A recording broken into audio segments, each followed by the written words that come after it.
Macam ni lah rambut 3 mata selari.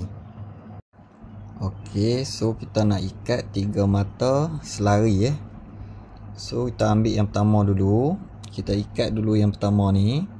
Tak kisah nak ikat macam mana pun, nak ikat snare knot ke ataupun nak ikat macam saya buat ni. Okey, kita pulang lah nak ikat macam mana pun. So kita ikat dulu yang pertama ni. Okey,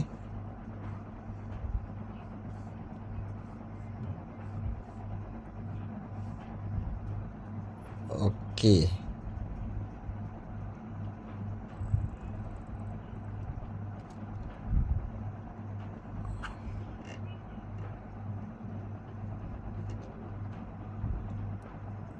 Okey, so siap lah yang pertama.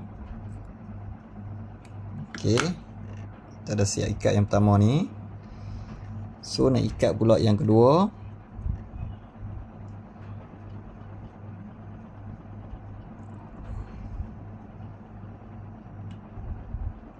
Okey, ini pun kita masukkan daripada depan ni kita masukkan.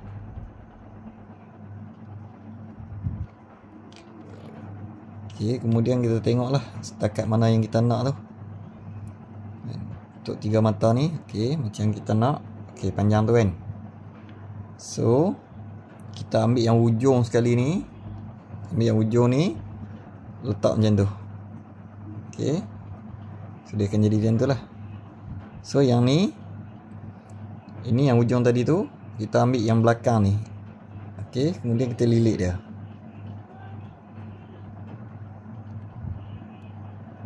Okey, siap lilit. Baru kita tarik balik yang ni. Okey, kita tarik yang hujung ni balik. Okey, bila siap tu kita tarik dia kuat sikit lah.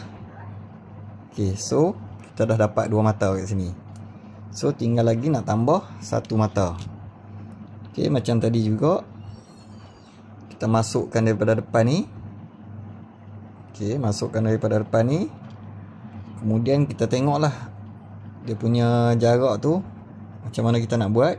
Contoh kalau untuk ikan ke apa ke, kalau kita nak buat, nak guna umpai ikan kembung kan, so agak-agak lah. Okey, kemudian bila kita dah dapat dah jarak dia tu, kita pegang sini, kemudian ambil yang hujung ni, kita letak dekat situ. Okey, kita letak dekat situ. So dia jadi macam tu lah. Okey, kemudian kita ambil yang ni, kita pusingkan dia je. Kita pulang lah nak berapa banyak pun Okey, kemudian kita pegang balik kat belakang ni. Kemudian kita tarik yang hujung ni, yang ada tag ni kan. Okey, kita tarik bagi rapat. Kemudian kita kemaskan dia sikit. Okey, so dah siap. Okey, macam ni je rambut untuk 3 mata selari Okey, 1, 2, 3. Dah senang je cara nak buat dia kan. Okey, kalau nak tambah lagi pun boleh buat benda yang sama je. Okey.